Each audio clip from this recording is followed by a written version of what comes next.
رمضان کا بہت بابرکت مہینہ، خیر سے بھرپور مہینہ، ہدایت اور تحفظ سے بھرپور مہینہ ہمارے اوپر سائے پگنتا، اور اس کی بالکل چند دن رہ گئے، چند راتیں رہ گئی ہے، بلکہ ابھی سمجھے کہ چند لحظات ہیں، اور اس کے بعد یہ مہینہ ہم سے یہ ختم ہو جائے گا، اور پتہ نہیں پھر آئندہ ہی رمضان کا مہینہ ہمیں نصیب ہوگا کہ نہیں۔ اس لیے اس موقع پہ ہم آج جب کہ ستائیسویں روزہ ہے، اور ہم 27ویں شب رات لیلۃ القدر بھی لوگوں نے تلاش کی، اور بہت سارے لوگوں نے قیام اللیل بھی کی، اور بہت سارے لوگوں نے بہت سارے خیر کے کام کیے الحمدللہ۔ تو جنہوں نے جتنے نیکیاں کیا وہ کہ بہت اپنے دامن کو خیر سے بھر دیا، اور ہم دعا کرتے ہیں کہ اللہ تعالیٰ اس کو قبول فرمائے۔ جتنے ہم نے نیکیاں کیا اس مہینے کے اندر، جتنے ہم نے صدقات کی، جتنے ہم نے استغفار کیا، جتنے ہم نے خیر کے کام کیا، وہ سب کے سب اللہ تعالیٰ قبول فرمائے۔ اس لیے کہ اصل چیز تو قبولیت ہے۔ اگر قبول نہ ہو، ایک انسان نیک کام کرتے ہیں، نیک اعمال کرتے ہیں، اپنے آپ کو تکاتے ہیں، لیکن اللہ تعالیٰ قبول نہ فرمائے، اس کا کوئی فائدہ نہیں۔ اور اس رمضان کے مقاصد میں جو بہت بنیادی مقصد اللہ تعالیٰ نے ذکر کیا، اس میں یہ فرمایا تھا کہ یہ لعلکم تتقون، تاکہ آپ میں تقوی پیدا ہو جائے، لعلکم تشکرون، تاکہ تم اللہ کی نعمتوں کی شکر ادا کریں، وَلِتُكَبِّرُوا اللَّهَ عَلَىٰ مَا هَدَاكُمْ، تاکہ تم اللہ تعالیٰ کی کبریائی بیان کریں۔ اور یہ صرف یہ نہیں ہے کہ انسان کے اندر یہ تقوی صرف رمضان کے اندر ہو، کسی ایک مہینے کے اندر ہو، یہ شکر کا مادہ انسان کے اندر صرف اس رمضان میں ہو، اور اللہ تعالیٰ کی کبریائی اور بڑائی صرف انسان رمضان میں بیان کرے، یہ مطلب نہیں ہے، بلکہ ایک تربیت کا مطلب یہ ہے کہ انسان اس طرح کی تربیت ہو جائے، اس طرح وہ ایک ٹریننگ سے گزر جائے، ایک مرحلے سے گزر جائے کہ وہ مستقل پھر ان کی تربیت، اس کے ذہن میں یہ بات راسخ ہو کہ نیکی نیکی ہے اور برائی برائی ہے۔ نیکی جہاں پر بھی دیکھے اس کے ساتھ اس کے دل میں محبت ہو، خیر کا کام جو بھی ہو اس تک پہنچنے کی وہ کوشش کرے، اور گناہ اور برائی جدھر بھی ہو دیکھے وہ کوشش کرے اس سے اپنے آپ کو بچائے، اس سے اپنے آپ کو اس سے کوشش کرے اس کے قریب نہ جائے۔ یہی اس روزے کے بنیادی مقاصد میں سے ہے کہ یہ نہیں تقوی انسان کے اندر آ جائے، ایسے تقوی ہو کہ انسان کی پوری زندگی تبدیل ہو جائے، اس سے پہلے کس طرح تھا اور بعد میں کس طرح ہو جائے، یہ تبدیلی آ جائے انسان میں۔ پہلے اگر کوئی آدمی اس کا کاروبار صحیح نہیں تھا، کسی حرام کاروبار میں ملوث تھے، کوئی کا حرام کاروبار کرتے تھے، تو اس روزے کے مقاصد میں چیز ہے کہ اس کی یہ زندگی تبدیل ہو جائے، اس کے اندر تبدیلی آ جائے، وہ کام وہ چھوڑے۔ ویسے نہ کہ روزے کے اندر تو وہ اپنی آنکھوں کی حفاظت کرتے تھے، اپنی زبان کی حفاظت کرتے تھے، اور جو ہی روزہ ختم ہو جائے اور پھر وہ شتر بھی مہار بن جائے، وہ زبان اسی طرح گندا استعمال کرے، زبان آنکھ کی اس طرح غلط استعمال کرے، اسی طرح وہ خرابیوں میں واپس آ جائے، وہ اس پہ کوئی اثر نہ ہو، اس کا کوئی فائدہ نہیں ہے۔ ایک انسان رمضان کے اندر قرآن کی تلاوت کرتے اور رمضان گزر جائے قرآن کی تلاوت، قرآن کو پھر ہاتھ بھی نہیں لگاتے، تو اس کی تو تربیت نہیں ہوئی، یہ تو کوئی تربیت نہیں ہے، یہ تو کوئی تقوی نہیں ہے، یہ تو کوئی پرہیزگاری نہیں ہے۔ ایک انسان رمضان کے اندر جس طرح ہو، اور جس طرح وہ اپنی آنکھوں کی حفاظت کرتے ہیں، زبان کی حفاظت کرتے ہیں، دل دماغ کی حفاظت کرتے ہیں، اسی طرح رمضان کے بعد جو رہ جائے تو یہ بہت بڑی کامیابی ہے، اور یہ سب چیزیں اس لیے کہ یہ رمضان اگر نبی کریم صلی اللہ علیہ وسلم نے فرمایا، نبی کریم صلی اللہ علیہ وسلم کو بہت مشہور حدیث ہے، حضرت جابر بن عبداللہ رضی اللہ عنہ اس حدیث کے راوی ہے کہ نبی کریم صلی اللہ علیہ وسلم نے ایک بار ممبر کے اوپر بیٹھنا چاہ رہے تھے، رفع المنبر، ممبر کے اوپر چڑھ رہے تھے، جب پہلے سیڑھی کے اوپر پاؤں رکھتے ہیں تو اللہ کے نبی صلی اللہ علیہ وسلم فرمائے کہ آمین، دوسری سیڑھی کے اوپر پاؤں رکھتے فرمائے آمین، تیسری سیڑھی کے اوپر پاؤں رکھتے فرمائے آمین۔ صحابہ نے پوچھا کہ یا رسول اللہ سمعنا کا، ہم نے تو آپ کو سنا ہے کہ آپ نے 3 بار 3 مرات آمین آمین آمین، یہ تو نہ ہم نے کوئی دعا سنی ہے نہ کس نے کوئی دعا کی، آپ نے کس کے اوپر آمین کہا؟ تو نبی کریم صلی اللہ علیہ وسلم نے فرمایا کہ میرے پاس جبریل علیہ السلام تشریف لائی، جب میں پہلے سیڑھی کے اوپر قدم رکھا تو جبریل علیہ السلام نے فرمایا کہ شقی عبد ادرک رمضان، وہ آدمی بہت بدبخت ہے، خیر سے دور ہے، اچائی سے دور ہے، اللہ کی جنتوں سے دور ہے، اللہ کی رحمت سے دور ہے، کہ ادرک رمضان، جو رمضان کو پائے اور فانسلخ منہ، اس سے پھر رمضان نکل جائے اور فلم یغفر لہ، اس کی گناہ معاف نہ ہو۔ نبی کریم صلی اللہ علیہ وسلم فرمایا کہ بہت بدبخت، یہ شقی ہے یہ آدمی، کس کو پر رمضان آ جائے اور رمضان اس حال میں اسے گزر جائے کہ اس کی گناہوں کی بخشش نہ ہو، فرمایا کہ بہت بدبخت آدمی، یہ خیر سے دور ہو، اللہ کی جنتوں سے دور ہو، یہ بہت بدبخت ہو۔ تو نبی کریم صلی اللہ علیہ وسلم فرماتے ہیں کہ میں نے اس کے اوپر آمین کہا۔ پھر دوسری سیڑھی کے اوپر جب قدم رکھتے تو پھر فرمایا کہ جبریل علیہ السلام نے مجھ سے کہا کہ ایک آدمی شقی عبد ادرک والدیہ وحدہما، کوئی آدمی اپنے والدین دونوں ماں باپ یا ان میں سے کسی ایک کو بڑھاپے میں پائے اور ان کی اتنی خدمت نہ کرے کہ فلم یدخلہ الجنہ، کہ ان کے والدین کی خدمت کرنے سے وہ جنت میں داخل ہو، تو بھی بدبخت ہے، تباہ ہو جائے، ہلاک ہو جائے۔ اور نبی کریم صلی اللہ علیہ وسلم نے اس کے اوپر آمین کہا۔ اور تیسری بار تیسری سیڑھی کے اوپر جب نبی کریم صلی اللہ علیہ وسلم نے قدم رکھا تو فرمایا، اور آمین کا وجہ لوگوں نے پوچھا، فرمایا کہ جبریل علیہ السلام نے مجھ سے کہا کہ جس آدمی کے سامنے آپ کا نام ذکر ہو جائے اور فلم یصلی علیہ، آپ کے اوپر درود نہ پڑے، یہ بھی تباہ ہو جائے۔ دیکھو نبی کریم صلی اللہ علیہ وسلم کے سامنے کس کی دعا ہے؟ حضرت جبریل علیہ السلام کی دعا ہے۔ اور اللہ کے نبی صلی اللہ علیہ وسلم جو صادق الامین ہے، جو شافع ہے، جو مشفع ہے، وہ اس کے اوپر آمین کہے کہ وہ آدمی تباہ ہو جائے کہ جس کے اوپر رمضان آ جائے اور ان کی گناہ معاف نہ ہو، وہ آدمی تباہ ہو جائے کہ جس کے ماں باپ زندہ ہو یا ان میں سے کوئی ایک زندہ ہو اور ان ماں باپ کی وہ اتنی خدمت نہ کرے کہ جس کے ذریعے سے وہ جنت پہ جائے، تو فرمائے بھی تباہ ہو جائے۔ جس کے سامنے نبی کریم صلی اللہ علیہ وسلم کا نام ذکر ہو جائے اور درود نہ پڑے تو فرمائے کہ تباہ ہو جائے۔ حضرت جبریل علیہ السلام دعا فرماتے اور نبی کریم صلی اللہ علیہ وسلم اس کے اوپر آمین فرماتے، تو آپ اندازہ لگائے اگر ہم ابھی 27 رمضان کو ہم اپنی زندگی کا تھوڑا جائزہ لیں، کس مہینے کے اندر ہم نے کیا کیا، ہم نے کون سی اچھائی کی ہے، کون سے ہمارے اندر تبدیلیاں گئی، کوئی ہماری زندگی میں کوئی فرق آیا؟ اگر کوئی فرق آئے تو بہت اچھی بات ہے، ہم اس میں خوش ہونا چاہیے، اللہ کا شکر ادا کرنا چاہیے۔ اگر ہمارے اندر کوئی تبدیلی نہیں آئے تو ہمیں اس کے اوپر اپنے کمزوری کے اوپر رونا چاہیے، اور جتنے روئیں گے وہ کم ہے، اس لیے کہ یہ زندگی کوئی پتہ نہیں کب تک ہم زندہ ہے۔ یہ جو قرآنی آیات میں نے تلاوت کی سورۃ زمر کی آیات ہے، اور میں نے وہ 3-4 آیات میں نے اس سے پڑھ لیا کہ اس قرآن کو جب آدمی پڑھتے اس پہ بہت مزہ آتا ہے، بہت اس میں آدمی جب ایک بار شروع ہو جاتے پھر دل نہیں چاہتے کہ بند کریں۔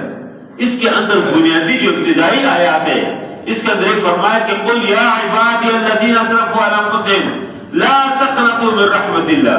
فرمایا کہ اے میرے بندو جس نے اپنے اوپر ظلم کیا، اسراف کیا، گناہ کیا، لا تقنطوا من رحمت اللہ، اللہ کی رحمتوں سے مایوس نہ ہو، ان اللہ یغفر الذنوب جميعا، اللہ تبارک تعالیٰ تمام گناہوں کو معاف کر دے۔ اور پھر فرمایا واتبعوا احسن ما انزل لكم من ربكم، وہ تمام اچھائی، وہ تمام بہترین پیغامات جو اللہ نے آپ کے لیے بھیجے اس کی اتباع کرو، اور وہ وَأَنِيبُوا إِلَىٰ رَبِّكُمْ، اپنے رب کی طرف انابت کرو۔ اور فرمایا کہ تم جو ہے پھر یہ نہ کہو ان تقول النفس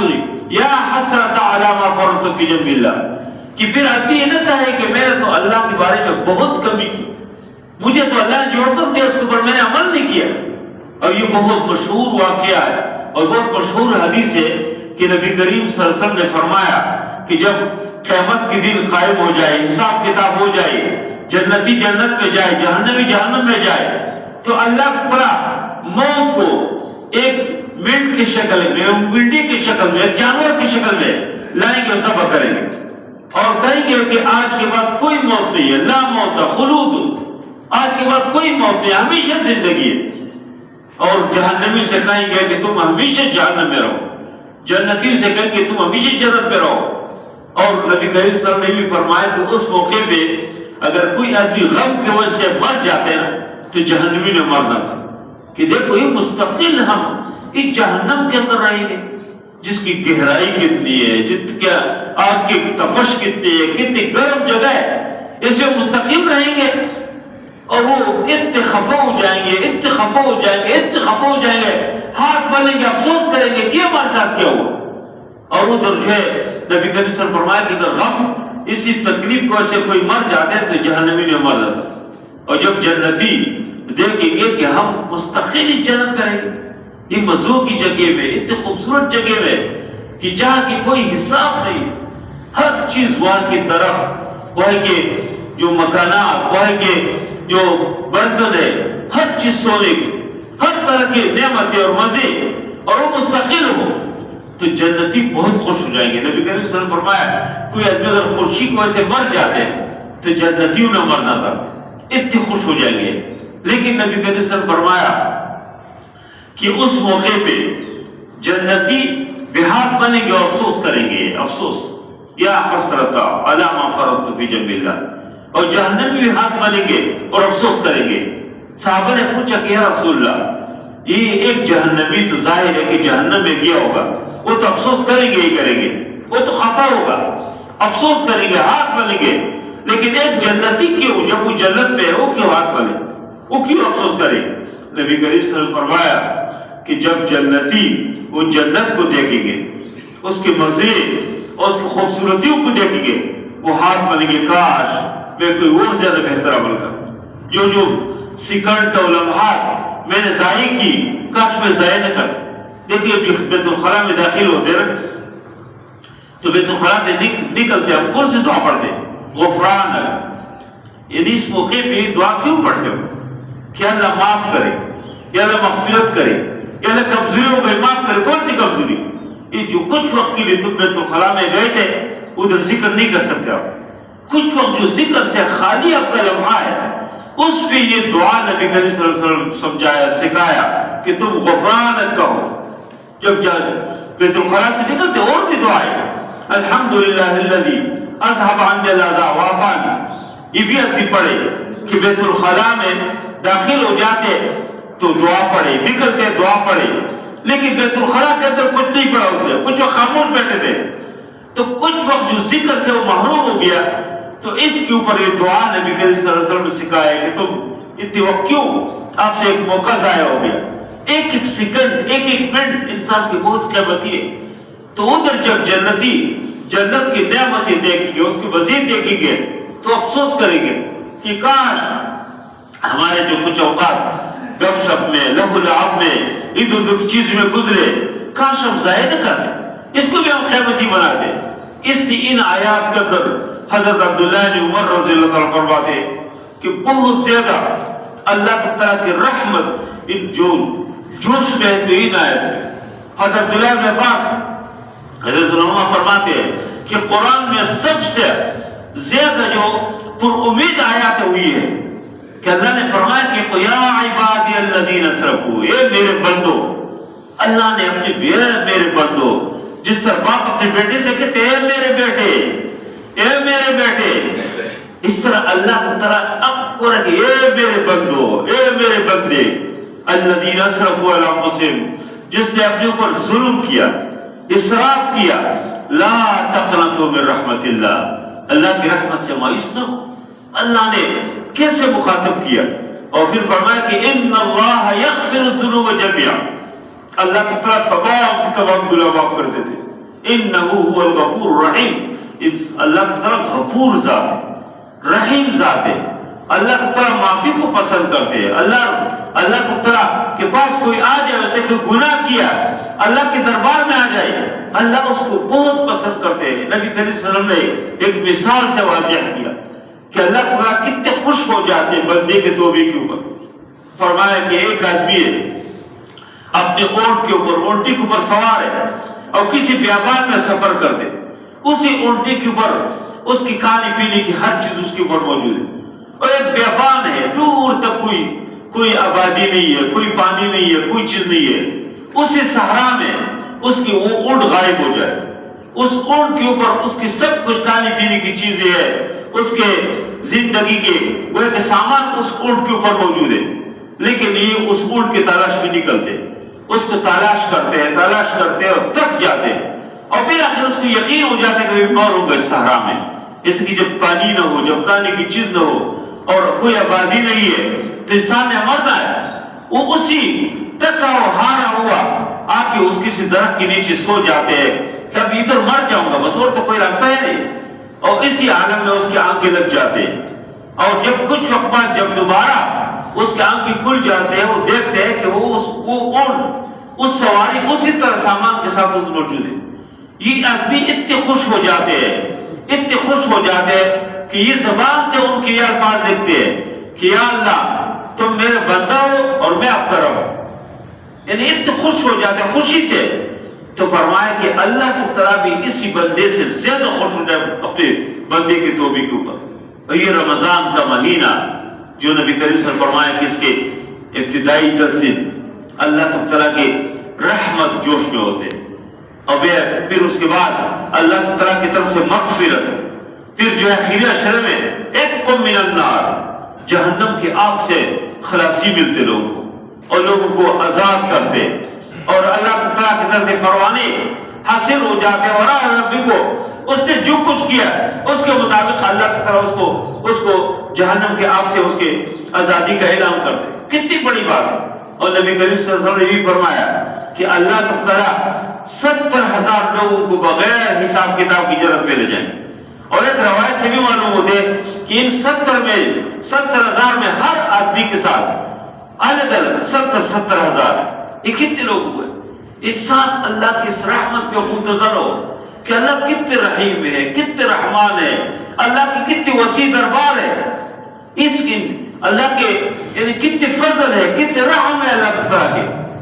اور پھر بھی انسان اس سے دور رہ جائے، اس کو ان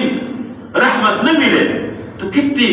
اس کے بدقسمتی ہے۔ اس لیے نبی کریم صلی اللہ علیہ وسلم نے یہ جو حدیث میں فرمایا کہ جبریل علیہ السلام نے فرمایا کہ جس آدمی کو پر رمضان آ جائے اور اس کی گناہ معاف نہ ہو تو بہت بدبخت آدمی، شقی جو عبد ادرک رمضان کو پائے اور رمضان اس حال میں سے نکل جائے کہ وہ اپنے رب کو راضی نہ کرے، اللہ کو راضی نہ کرے، اس وقت سے وہ جنت میں نہ جائے۔ فرمایا کہ بہت بدبخت آدمی اور یہ تباہ ہو جائے، اور نبی کریم صلی اللہ علیہ وسلم اس کے اوپر آمین کہتے ہیں۔ آج ہم اپنے عمل کا جائزہ لیں کہ ہم نے یہ جو رمضان تھا اس کے اندر ہم نے کیا کیا، کتنے ہم نے نیکی کی ہے، کتنے اچائی کیا۔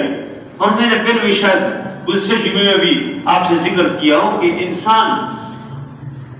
امام ابن حزم بہت مشہور امام گزرے، ان سے کس نے پوچھا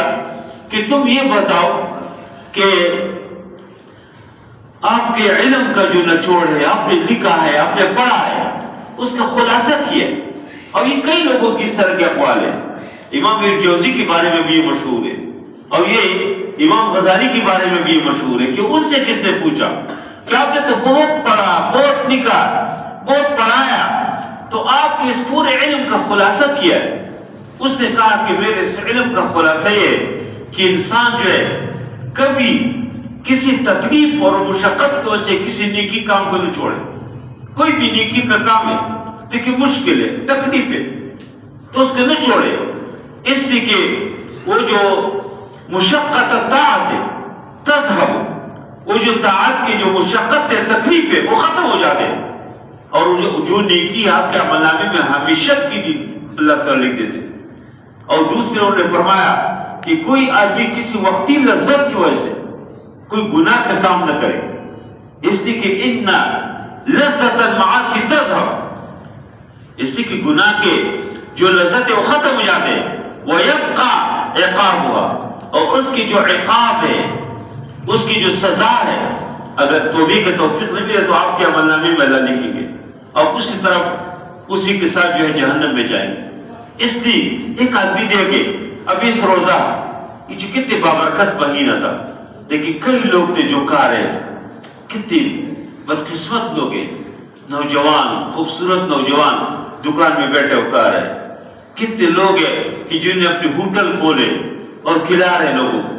کتنے لوگ ہیں جو شربت کے ریڑے لگائے اور کھلاتے لوگوں، کتنے لوگ ہیں کہ جو کہتے ہیں بھائی اس ایک مہینے میں بھی اگر ہم کاروبار بند کر کیا کریں، حالانکہ اگر ایک آدمی یہ 12 مہینے میں 11 مہینے کھلائے کھائے پیے اور ایک مہینہ اور کوئی کام نہ کرے کیا مسئلہ ہے؟ کوئی آسمان نہیں گرتا، کام کرے بھی تو آدمی اس انداز سے کرے کہ کچھ نہ کچھ کمائے بھی اور اس انداز سے کمائے کہ اس کے روزہ متاثر نہ ہو، اتنی بابرکت مہینہ ہو متاثر نہ ہو۔ لیکن ایک آدمی صرف اس میں کہ بہت مہنگائی ہے، بہت مہنگائی کرو نہ روئے، یہ تو تم یہ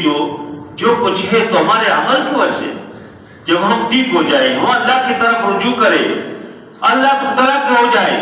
تو اللہ تعالیٰ کے دربار میں تو کسی چیز کی کمی نہیں ہے، اللہ خود رحم فرمائیں گے۔ جب ہمارے عمل صحیح ہو، ہم خود جو ہے اللہ کو ناراض کریں، اللہ ہم سے خفا ہو اور پھر بھی ہم چاہتے ہیں کہ چلو یہ ہو جائے، اس طرح نہیں ہوگا۔ اس لیے ہم جب خود تبدیل نہیں ہوتے، جب ہم خود تبدیلی لائیں گے تو ہمارے اوپر کیسے اللہ تعالیٰ کو صالح حکمران اللہ تعالیٰ میں لیں گے۔ اس لیے کہ اعمالکم اعمالکم، آپ کے عمل آپ کے رہنما ہے، آپ کے قائد ہے، آپ کے حاکم ہے، آپ کے رہبر ہے۔ ہمارے اعمال جو ہے کمزور ہو اور ہم چاہتے ہیں کہ ہمارے اوپر ابوبکر صدیق جیسا بھی خلیفہ ہو، ہمارے اندر کمزوریاں موجود ہو اور ہم چاہتے ہیں کہ ہمارے اوپر عمر فاروق کی طرح ایک نرم دل اور رحم دل اپنے حکمران ہو، جو کہتے تھے کہ اگر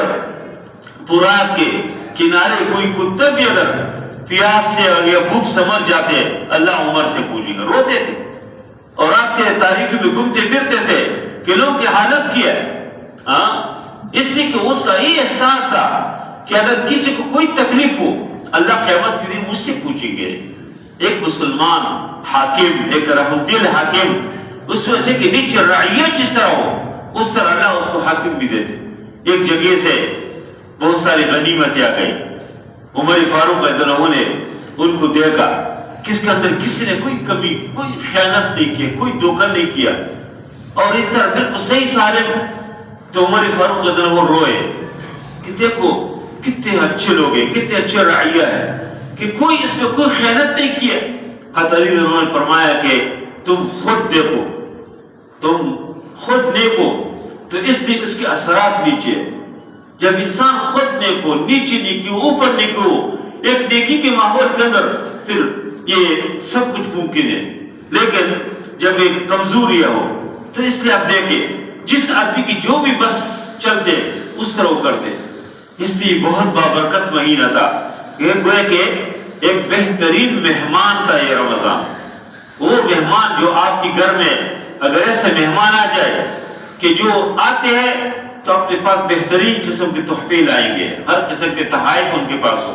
اور وہ جائیں گے، انسان کتنے خفا ہو جاتے۔ وہ رمضان وہ مہمان جس کے پاس بہترین قسم کے ڈالر ہو، پیسہ ہو اور آپ کو ہر وقت دیتے، جب وہ جائیں گے چھوٹے بچے اور بڑے سب خفا ہو جاتے کہ نہیں۔ آج رمضان ہم سے رخصت ہو رہے، ابھی 2 دن یا 3 دن مشکل سے اس کے باقی ہے، پھر پتہ نہیں 10 سال یہ رمضان ہمیں نصیب ہو سکتے کہ نہیں، پتہ نہیں اسی حالت میں صحت کے عالم میں نصیب بھی ہوں گے کہ نہیں۔ اس لیے موقع سے فائدہ اٹھانا چاہیے۔ اور پھر ابھی اس رمضان کے اندر یہ صدقۃ الفطر جو بہت لازمی ایک فرض ہے ہر مسلمان کے اوپر، صدقۃ الفطر نبی کریم صلی اللہ علیہ وسلم نے فرمایا کہ صدقۃ الفطر جو ہے من اداها قبل الصلاۃ وہی زکات مقبولۃ، فرمایا کہ ایک قبول شدہ زکات ہے، اور جو آدمی نماز کے بعد عید کی نماز کے بعد دیتے وہی صدقۃ من الصدقات، آپ صدقوں میں سے صدقہ ہے۔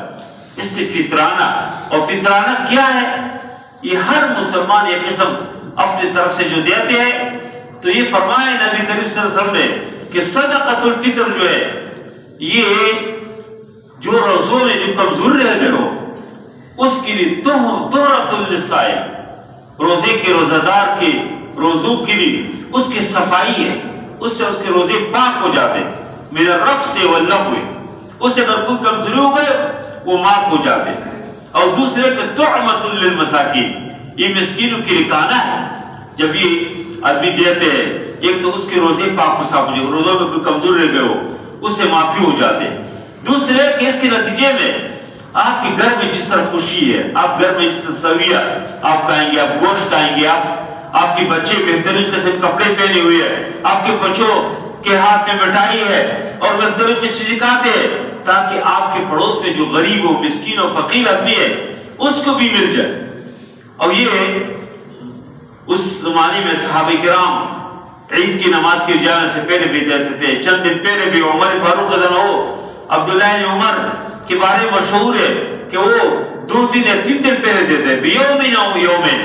اور کچھ صحابہ سے پہلے بھی دیتے۔ لیکن اس زمانے میں تو یہ تھا کہ یہی اجناس تو دیتے تھے، گندم دے دیا، آٹا دے دیا، جو دے دیے، کوئی کھجور دے دیے،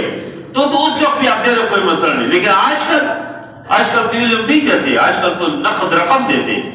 تو جب نقد رقم دیتے آپ جتنے جلدی دے رہے تو بہتر، آخری عشر شروع ہوتے دینا چاہیے۔ اس لیے کہ اگر آپ عید کی نماز کے جا رہے جیب سے پیسے نکالتے اور لوگ کو دیتے، وہ کیا کریں گے؟ اس کو وہ کھائیں گے، پیسے کھائیں گے، کیا کریں گے؟ وہ تو گھر کے لیے کچھ نہیں لا سکتے۔ اس لیے آپ پہلے دیں، اب جتنے پہلے دیں اس میں یہ بہتری ہے۔ اصل جو اس میں نقطہ ہے، اصل جو حکمت ہے وہ تو یہی ہے نا کہ لوگ خوش ہو جائے، لوگوں تک کھانا پہنچ جائے۔ لوگ اسلام تو یہی چاہتے ہیں، جس طرح آپ گھر میں خوشی ہو اس گھر میں بھی خوشی ہو، آپ کے پڑوس میں بھی ہر جگہ خوشی ہو۔ اس لیے صدقۃ الفطر ہر مسلمان، ہر مومن کو اوپر لازم ہے، ہر مسلم، اس کے لیے کوئی نصاب نہیں ہے، ہر آدمی دے۔ آپ دیکھیں کہ آپ کے علاقے میں غریب کو دے، ضروری ہے کہ صرف مسجد میں کوئی مسجد کے امام کو ہی دے یا کسی مدرسے کو صرف دے، نہیں، جو آدمی غریب ہے۔ آپ کے آس پاس میں کتنے فطر بیوائے، کتنے غریب لوگ ہیں بیچارے، صبح کھاتے شام نہیں کھا سکتے، عید کے دن بیچاروں کے کپڑے نہیں ہے۔ ایسے لوگ بھی ہیں کہ بیچارے عید کے دن بھی رسی جو ہے کندھی کے اوپر ڈال کے کسی سٹاپ کے اوپر بیٹھے ہوتے ہیں، کوئی مزدوری مل جائے۔ ایسے لوگوں کو آپ پہلے سے دو، کچھ سے کچھ مل جائے۔ اور یہ صدقۃ الفطر تو ویسے ہمارے یہاں علماء کرام نے آٹے اور گندم کے حساب سے جو اس دور میں جو اندازہ لگائے کوئی 300 روپے بنتے، لیکن یہ کم ہے۔ آپ دیکھو کھجور، نبی کریم صلی اللہ علیہ وسلم کے زمانے میں کھجور دیتے، آج کل دیکھیں کمزور سے کمزور کھجور بھی 500 سے کم نہیں، اور بہترین کھجور آپ لیں گے تو کتنے مہنگے۔ اس طرح کشمش آپ دیکھو جو خشک انگور ہے وہ کتنے مہنگے،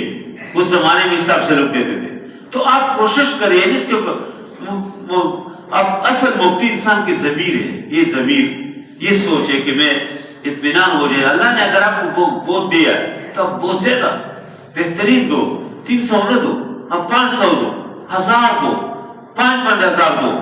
اللہ آپ کو اس کی بہت بدلے دیں گے۔ جب آپ خوشی لوگ گھروں میں خوشی منتقل کریں گے، لوگ کے چہرہ خوش ہو جائے، لوگ دل سے خوش ہو جائے، لوگ آپ کے لیے دعائیں دیں، تو یہ اس سے بڑی سعادت آپ کے لیے ہے نہیں۔ اللہ اس پیسوں میں مال میں اللہ اور برکت دیں گے۔ جب کہ نبی کریم صلی اللہ علیہ وسلم کبھی اس کا اعلان کرتے ہیں چندے کے لیے، غزوہ تبوک کے موقع پہ اعلان کیا، اور عبد الرحمن بن عوف نے تیلہ پیش کیا،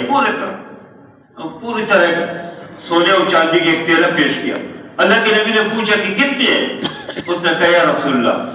کی طرف بغیر انصاف کے دیتے، میں اپنے بغیر انصاف کے خرچ کرتا ہوں۔ عبد الرحمن بن عوف کو اللہ نے جو کوئی دیا تھا، یہ چونکہ بازار ہے اس لیے میں کہتا ہوں یقین جانے کہ یہ تو چھوٹے سے بازار ہے، یہ شاہنامے کے سارے دکاندار اس کے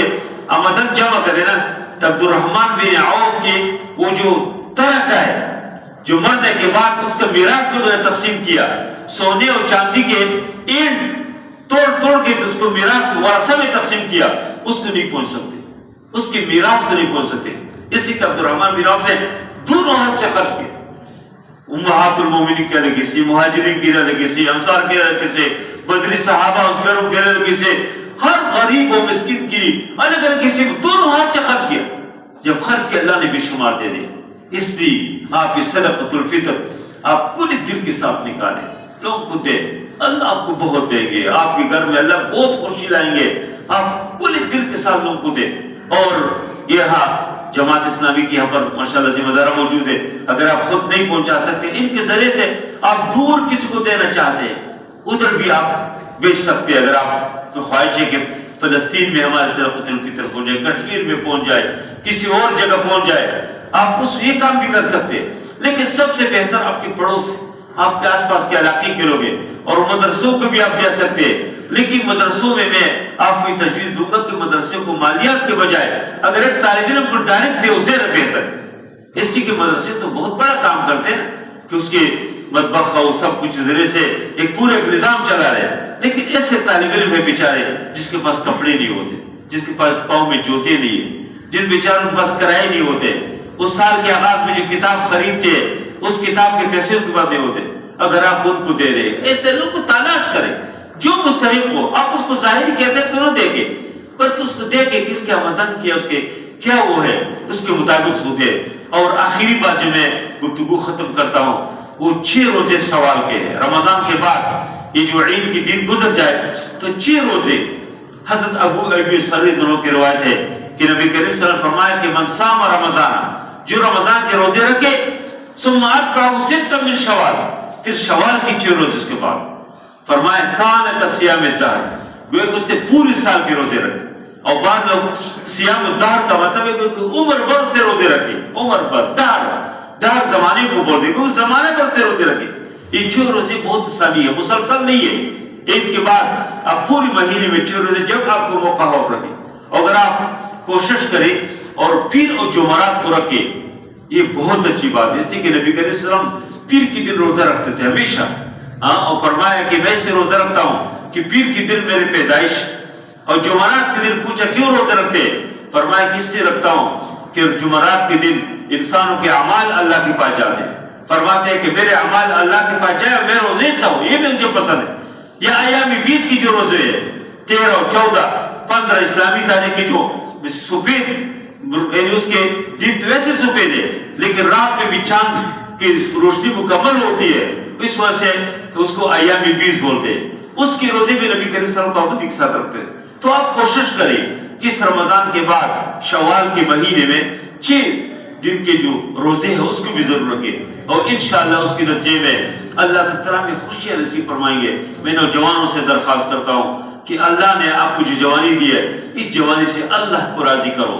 اللہ کو خوش کرو، یہ چند دن کی زندگی اللہ کو خوش کرو۔ یہ پہلے زمانے میں لوگ بہت بزرگ ہوتے تھے، جس کو داڑھی سفید ہو گئی جی لاٹھی لے لیا اور پھر مر جاتے تھے، اور اب اس طرح نہیں ہے، نوجوان ہے جی کیا ہو گیا جی ہارٹ فیل ہو گیا جی، نوجوان ہے جی کیا ہو گیا جی ایکسیڈنٹ کیا، اور بہت سارے مسائل ہوتے ہیں۔ اس لیے اس موقع کو غنیمت سمجھے، اس جوانی کے اوپر اللہ کو راضی کرے، اللہ کو خوش کرے۔